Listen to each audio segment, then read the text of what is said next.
you for taking the time to meet here today with members of the press, researchers, and writers who have joined us from all over the world for the commemoration of the genocide against the Tutsi. Mr. President, we are ready to begin by taking questions from the press. We could take one at a time. Any questions? Let's start with Ben, citizen.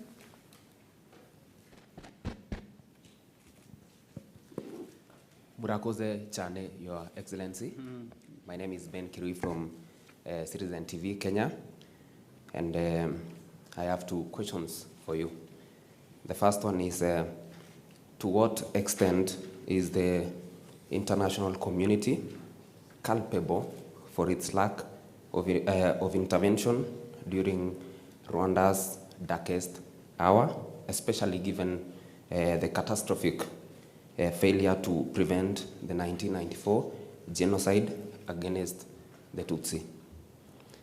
My second question is, given that some perpetrators of the horrific acts during the genocide against the Tutsi remain unpunished, can victims and survivors maintain hope for achieving justice? That's it. Murakoze. Well, the two questions really which speak directly to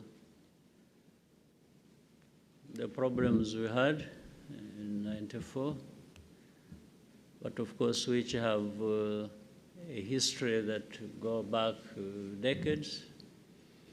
Still, I'll confine myself to these questions because both of them have been answered in many ways in the past, many times. And for Rwanda, we've,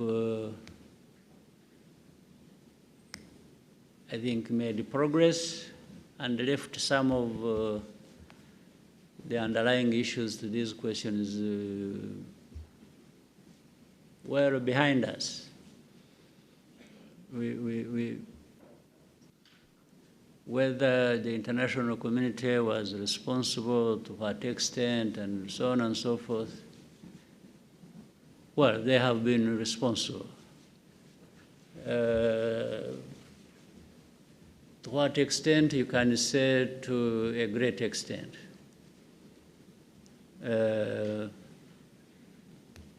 But that's it. For us, we learned our lessons of how to manage ourselves and our affairs and stop being part of the harm we do or did to ourselves. Because the international community will do things that are not correct against you or will do harm to you. That's okay, but let it be their own choice without having to be enticed by your own mistakes. So we tend to look more on our side. What is it that put us in this kind of situation in the first place, where the international community may have added to the problem, or they were part of the origin of the problem. But if we did things, if we were right ourselves and didn't give grounds to this international community, maybe they wouldn't be blamed or pointed or having our fingers pointed at them.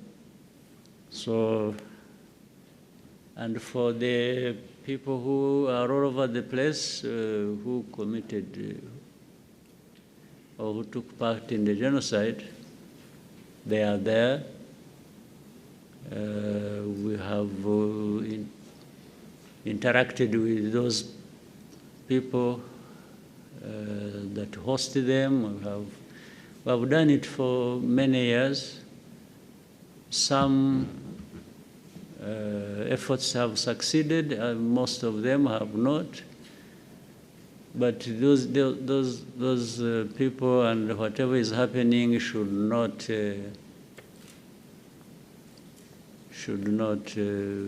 stop our lives running the way our lives should run. So really, that is all.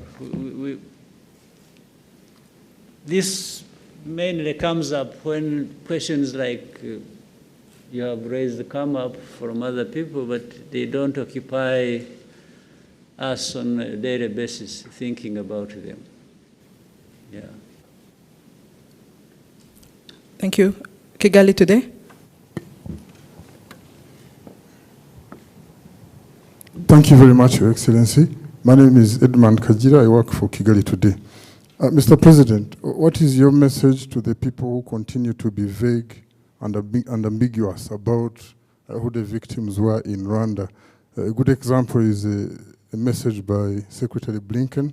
He talks about remembering Hutus, Twas, and all those three tribes. And in your discussion with President Clinton, did you touch this issue, considering that the US is among the countries who can't name it properly? Thank you, Mr. President. Well, we had broad discussions with former President Bill Clinton and his delegation. The delegation, United States sent a delegation here to be with us on this 30th KWIBUKA, and they decided to designate Honorable Bill Clinton to lead the delegation. So we had broad discussions over our bilateral relations and the status of that. That one was an element of discussion, but among many other more important things. For me, that concern was answered long ago by making our position clear. Not so long ago, maybe 2015 or something, or 14, we get messages from all over the world joining us in the commemoration. And that time we received a message that talked about, on one hand, Kwibuka and sympathizing with us and so on and so forth, which was correct. And then another part was all kinds of things about democracy, human rights, freedoms, everything that we are thought not to have at all in our country. So our country actually wrote a letter back to the US. I'm the one who authored that. And what I asked them, what I told them is twofold. One, I told them that United States or any government of any country have the freedom to tell us whatever they want to tell us, even if whether we are happy about it or not. That's no problem. And we're always going to absorb whatever is brought our way. But I also told the more important thing was, the second point for me was, but on this commemoration day, we are grateful when you commemorate with us. But for these other points you are trying to make to us, we have one ask that is important to us. In the letter we told them, feel free to commemorate with us if you want. And feel free also to tell us whatever you don't like about us. But our ask is one. When it is the day of commemoration, which is 7th of April, can you be kind enough to commemorate with us and stop there? And there are 365 days in a year. Give us that day of 7th of April, commemorate with us, and then you can have the rest 364 days blaming us every day for everything you don't like about us. Just separate these two things. Commemorate with us for one day, blame us for the rest of the days of the year. I thought it was a fair deal and a fair ask. So for me, that problem was solved that day. These others that come after and will come in the future, I have no problem. Thank you, sir. Let's have another question, Al Jazeera, and then we'll come back to SABC.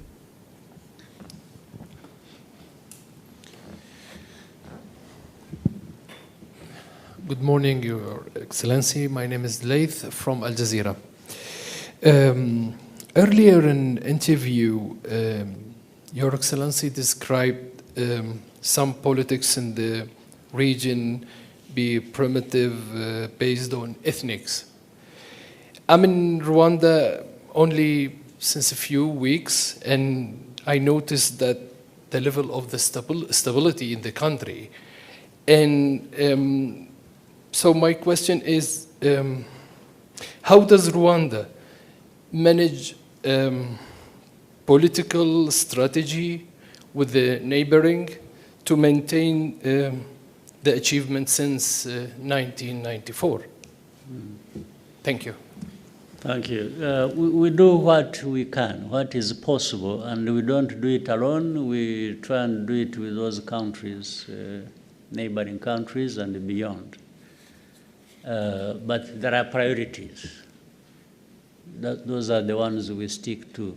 First is to address our internal issues that either relate to our history or even to our geography, and do the best we can, humanly can, to create a stable country, to have our citizens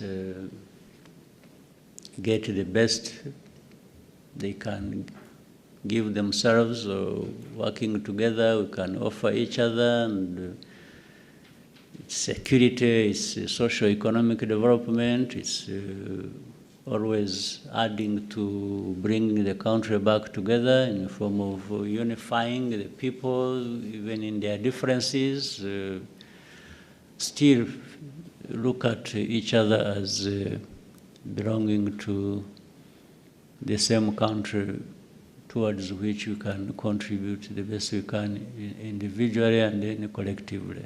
That's the foundation. Of course, there is no country that is going to be an island. None. No country in the world decide to say, I will be on my own, I live alone, the rest can go hang. So we try to find common interest and understanding between us, and beginning with the neighbors and beyond, well beyond. That we try as well. And in this we try to make sure that other partners or other people feel comfortable with us, or what they get with us when they have, without really interfering in their own business. But it is in the same way that we also feel that partners should be doing with us what is in line with the interests, policy, understanding of who we want to be, how we want to get there, and so on and so forth. There is ownership of what we want to do, much as we work with others. So we try that as much as possible. But of course, in the end, there will be problems where the problems are originating from us. We own up and ask people what they think those problems are, and we try to address them. When the problems are coming from those others we have to relate with, we also very clearly let them know what we think those problems are that we are being affected by, and if they can change, then it improves our relationship. So we've really done a lot, at least made progress, invested a lot in trying to resolve our internal issues. We still have a lot. The country needs to do more, do better all the time, but we have made good progress. So what we have in the region currently, and which maybe refers to part of what you said about primitive politics, I said that relating to what situation you have in our region, and what we had in Rwanda ourselves back in the years, which we have overcome and continue to make sure that we keep moving forward, is politics that seeks to divide the people either of a country or a region. In fact, based on ethnic or religious or other reasons, you cannot govern effectively and stably. You can't have stability when you divide people, when you discriminate people, when you and this is, I could not find a better word to run a society or a government on the basis of a division of tribes or ethnic groups or this, and in our case, having gone to the extreme, even here in '94, as you remember, it is, I could not find a better word other than being primitive. Primitive. You are not, how do you divide people? How do you practice sectarianism or racism, or where do we see it in history that it has served well in a society? That's what I was referring to, because we have a lot of it in the region, especially in the recent days, as we have seen So I was not only explaining that so that people may give it consideration to avoid very huge and costly problems that are born out of it. Thank you, sir. SABC, Sophie. Sophie Mkwena from the South African Broadcasting Corporation. Mr. President, yesterday we spoke to President Cyril Ramaphosa, who said you had a marathon meeting on Saturday night. You also have the former South African president in the country who joined yesterday. Were you able to raise issues that we spoke about on Thursday in relation to Rwanda's relationship with South Africa, particularly the issue of the DRC? Thank you so much. We could not have spent hours, the President of South Africa and I, meeting and definitely not talk about that. It featured, and I think we had a very good discussion, very good understanding of the situation and maybe the best ways we can work together to resolve that. I was satisfied. So, and it seems your interview also helped. The discussion we had and the questions you asked maybe informed all of us and prepared us for that discussion. So we had even a reference point. So we definitely did discuss that, and I'm satisfied. I hope the President himself is satisfied that we can make good progress on a number of fronts to resolve the issues. Sir, if you allow, we can take one last question. No, but I see many people here wanting to... Okay. We can take Kagame and then come to... No, but don't concentrate on people here. There are people from outside who are here. You are being sectarian. Let's take Asahi and then... Let's take Asahi and then we'll take Margot. And then we can take from this side. Okay, thank you, President. My name is Susumi Maizumi, working for Japanese newspaper Asahi. So with regard to the presence of Asian country, including Japan, maybe especially Japan, so what kind of relationship would you like to build in the future with Asian countries?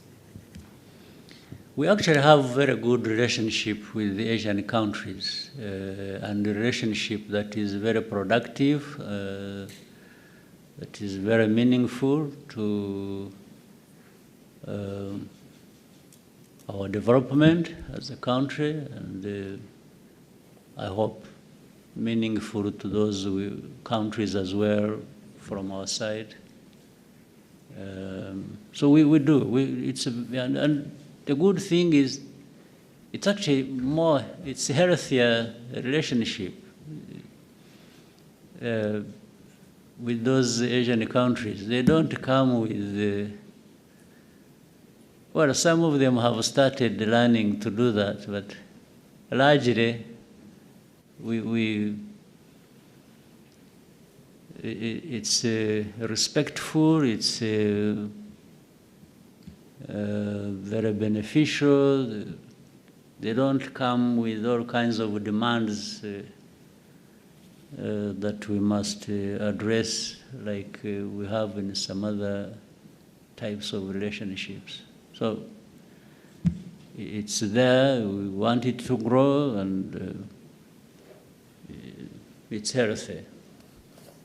Thank you, sir. We can take Margot and then somewhere in the back, and here, we'll come to you. Good morning, Your Excellency, and thank you. I'm Margot Solinas from the French media ITEM, and I had two questions for you.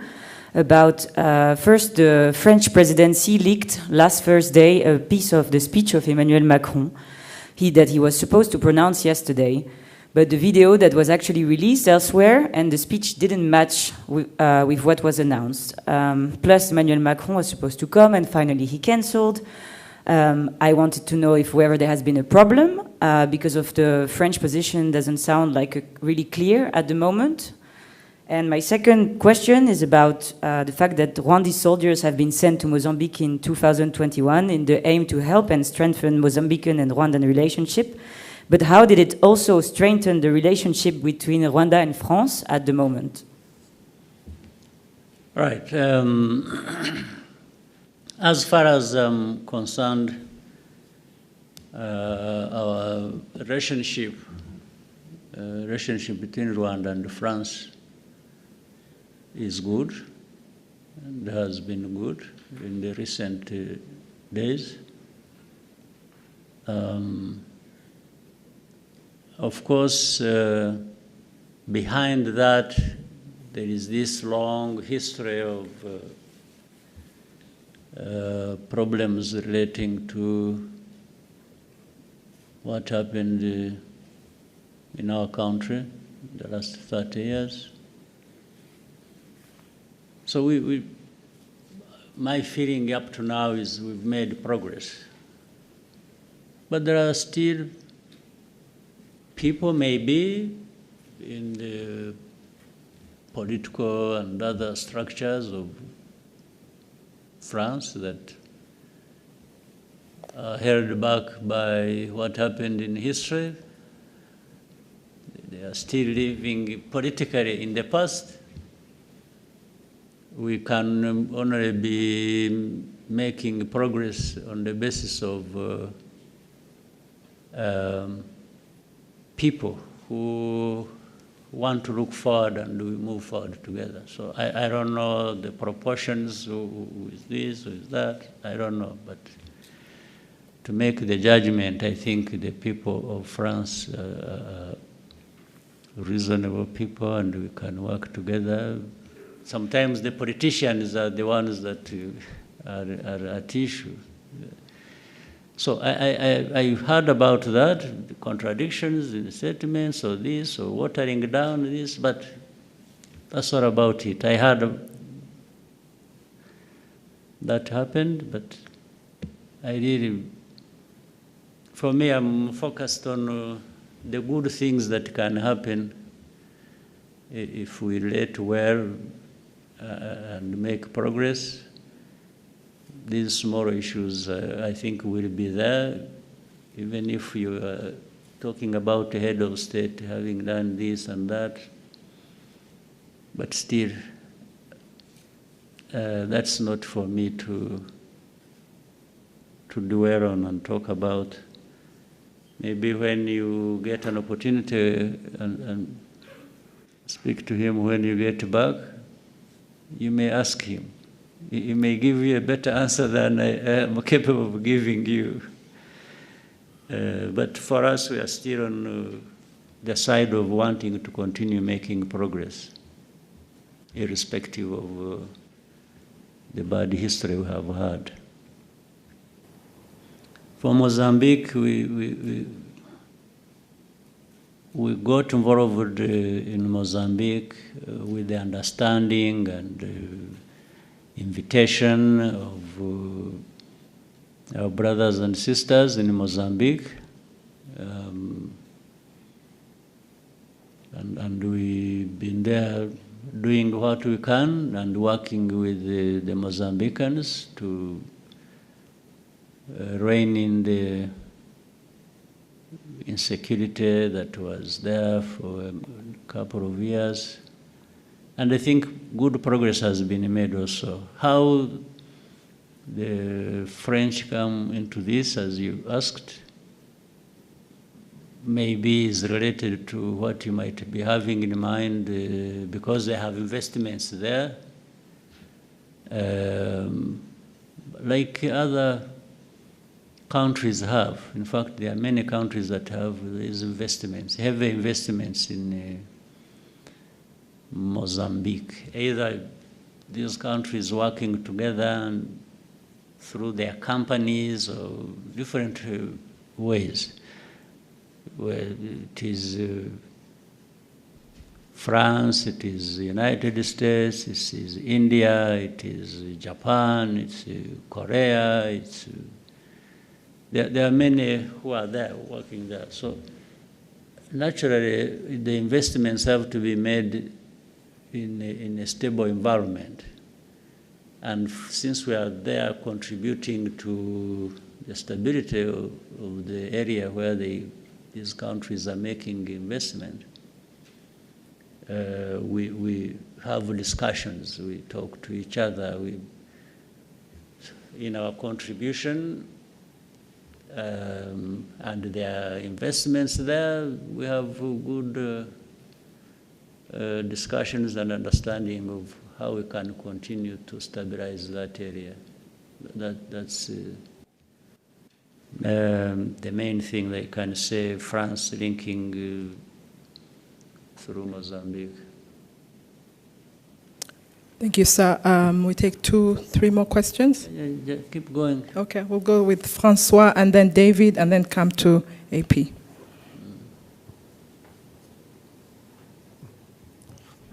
Good morning, Excellency.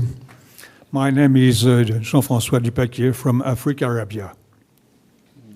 If you watch at the French-speaking press in recent days, you see a lot of articles in favor of Rwanda.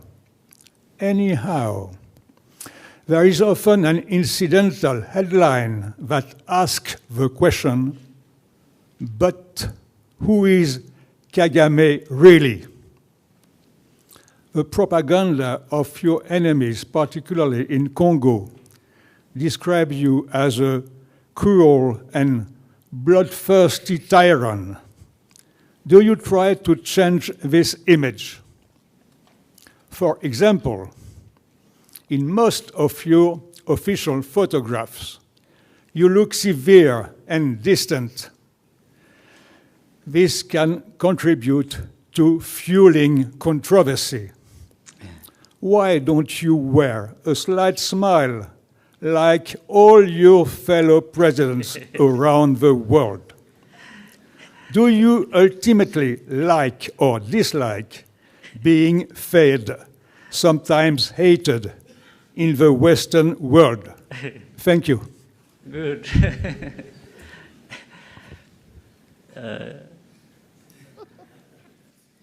I think you have summarized well the questions that have been there but not asked directly.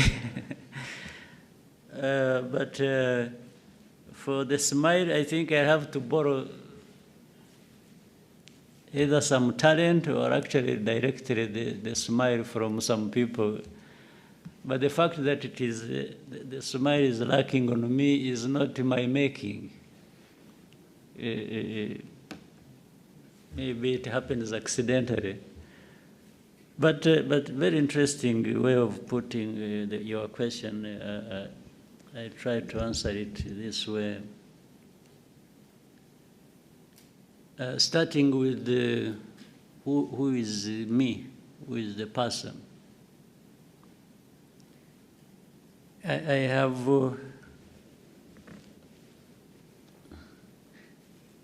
me is the person you see.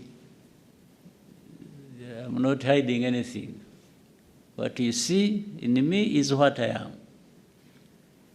If you are just going by the looks or by whatever, or what I do more, I think is what may describe me than my physical looks. So I wanted to say, what you see is what you get with me. In most cases, in words or in deeds, they relate. My deeds and my words tend to relate. My looks may be different from that, may be different from my deeds and how I think. But in any case, isn't the description of the looks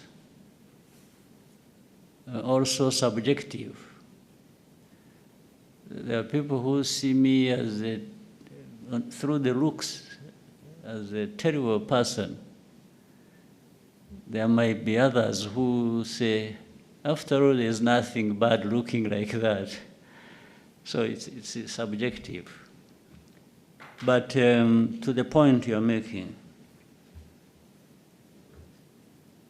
about tyrant or cruel, or you see, you can't be bad to that extent. Cruel or a tyrant or bloodthirsty or whatever, and hide it. It's difficult. Even if you try to hide it, there is a moment it betrays you. And that also, once it has come out or once it is not there, you register the feeling, the description, from people who have to deal with you. If I was, some of the things people have said about me or described me as, I mean, the judgment is out there, either for the people of this country or other people somewhere else. And it wouldn't just be confined to the press, because the press is full of individuals. But these individuals don't add up to a population that is as big as Rwanda's, even if Rwanda is very small. These are just individuals. 5 in France, 10 in America, 3 in China, 2 in Belgium, and so on and so forth. If you add all of them up, and they are even all negative and saying things about me, surely these can't be the people that are right and the rest wrong. But they only take advantage of the platform they have, they're able to command some voice that they put out there for people to, even people who don't know what you're talking. There are many people who even don't know about Kagame and get to know him by what a journalist has said, or one in the press has said. And in many cases, in my experience, some of them have started by hearing what the journalist said, and they ended up saying, but we've been told lies, when they come to know this through other means, either by direct contact or visit or whatever, and interaction with other people who know this person that has been talked about. They may say, this person told us lies. And consistently, over many years, has been telling us lies. What we saw, what we heard, whether it is this city, whether it is the person, whether it is this. They say, no, but what we are being told is completely different from what we have seen or experienced. So, and of course, there is a particularity with the Western press. The Western press, I mean, you will find out there are things that were said about this country 30 years ago, 25 years ago, that are being repeated now, which means, according to them, nothing has changed. They talk about Rwanda, very poor population. We are poor. We are not where the developed countries are, for sure. But this poverty, the way it was in 1995, in 2000, is not the way it is in 2024. But somebody will keep writing in the press, like what we have today is the same thing as we had 25 years ago, and keep just rubbing it in. You know, even the Kagame and his looks and so on, I've been trying, in recent days, I've been trying with a smile. Maybe it's not a good smile, but I've been trying. So the Kagame you saw in 95, in 94, 2000, anyway, there was no smile. There was nothing to smile about, so I didn't smile. But now, with some progress, I can afford some smile once in a while. So if somebody thinks, like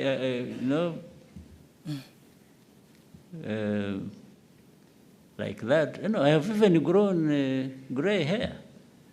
Last time I had black, my hair was black, and now it is gray. It is actually disappearing. I may be bald, but so if you think the Kagame you saw 20 years ago is the same now, no, it is a misrepresentation. But even then, that time, I looked different, and the press may not have liked the way I look,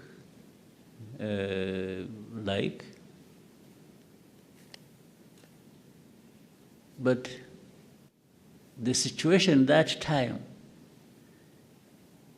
maybe looked like that itself. So I can't be in a heap of dirt and then I'm smiling. I mean, that's a lie. I would be a liar. I would be pretending. I would actually be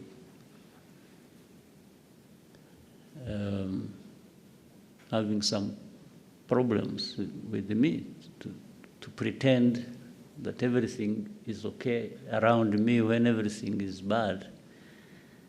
So, finally, the Kagame you see or there, or you like or you don't like, is going to be there anyway. I don't need anybody to like me or to hate me to live my life. I live my life whether you like me or you don't like me. And I have my views, I express them, I do things, I do.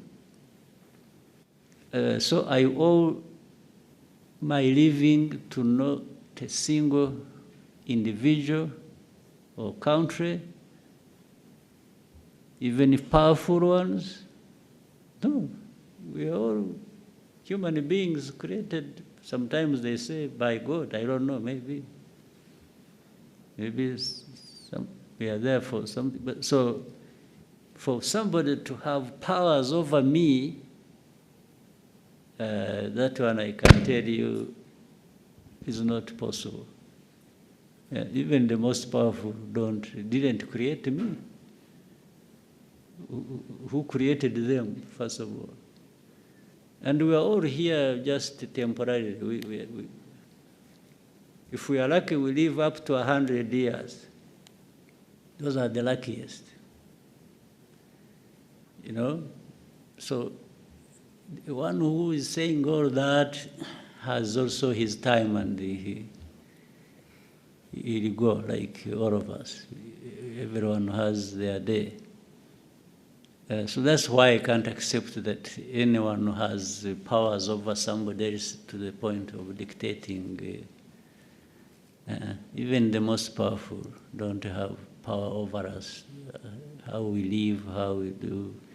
So, but the Kagame has been shaped by that philosophy, that understanding, that, well, I try like any human being and do my best, do what I can do, what I have to do. I may have flaws, make mistakes, own up and do good things, benefit others. And so I'm that person. Tell those people that actually to know me is not complicated. It's straightforward. It's me.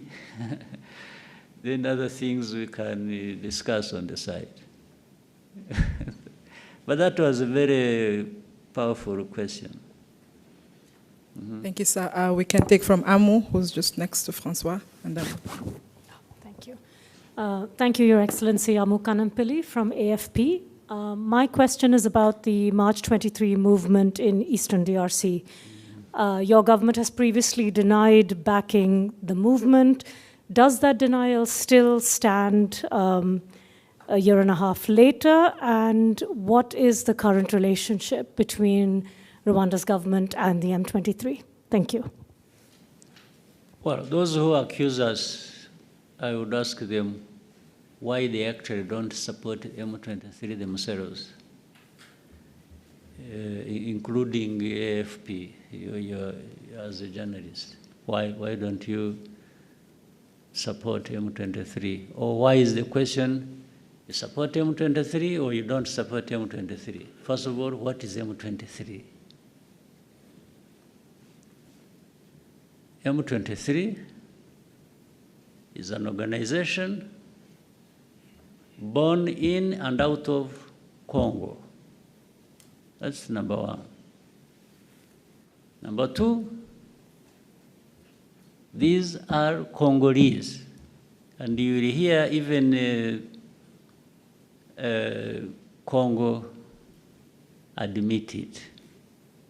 Now, why do they exist? Why are they fighting? Why do they have arms? It's another question. It is also a simple question. They exist because they have been denied their rights as citizens of that country. They are called Tutsis of Rwanda. Fine. But then you need to be educated also a little bit about history. We have Rwandan communities in Congo who are Congolese, and by the way, these are not just Tutsis, it is the same social structure of a country that is also there in Congo. Like, in fact, we have other neighboring countries where they are, but they are citizens of those countries. We have 100,000 people originating from this community, 100,000 who have been living here in Rwanda in refugee camps for the last 2 decades. Why? Because they are being uprooted from their ancestral homes, persecuted, and sent across. In fact, there are more in Uganda. There are 300, there's 100,000 here, there are hundreds of thousands there in Uganda, more numbers. So M23 is born out of that situation. That's why I asked the question. I said, well, why wouldn't anybody else, why are we being accused as Rwanda of supporting M23? And I'm saying even those who accuse us, actually I should accuse them of not supporting M23 because it is as if they agree with the injustice that is being done to this community. Otherwise, if you didn't agree with that injustice, you would be actually raising questions. Why these people of M23 being treated like this? Why are we having 100,000 refugees here in Rwanda? That's where you would start from. Not start from asking Rwanda, are you supporting M23 or not? Are you still denying it? Because you are asking the wrong question. The issue is not whether anybody supports M23 or not. The issue is, what is actually the problem of M23? That's the question you should have asked, in fact. What is the problem? What is this thing called M23? Are they human beings? Are they this? Are they Rwandans? Are they Congolese? Are they that? Why? Why do they exist? Why do they even have arms and are fighting in their own country? This is the right question that I should be asked. So whether Rwanda supports or associated in any way is actually immaterial. It is relevant to the question. Or even you, if you want to educate yourself or educate the public, the question should have been simple. Ask me, by the way, what do you understand the M23 to be? What is it? That's a fair question. That's the one I would wish to be associated with rather than whether I support or not support. So we may take the last question. David?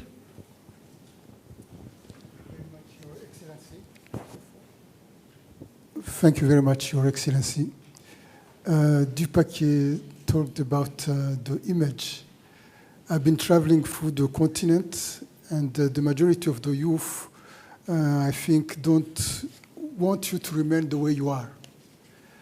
Because Rwanda means for them hope, but more than that, a new school of political thought, a new school of doing things, a new school of making politics and transforming our society for the best, for peace, stability, and economical progress. For the past 30 years, you have succeeded to build a modern state offering to Rwandese people a safe space to build their own lives and achieve their personal dreams. How do you see Rwanda for the 30 others coming years?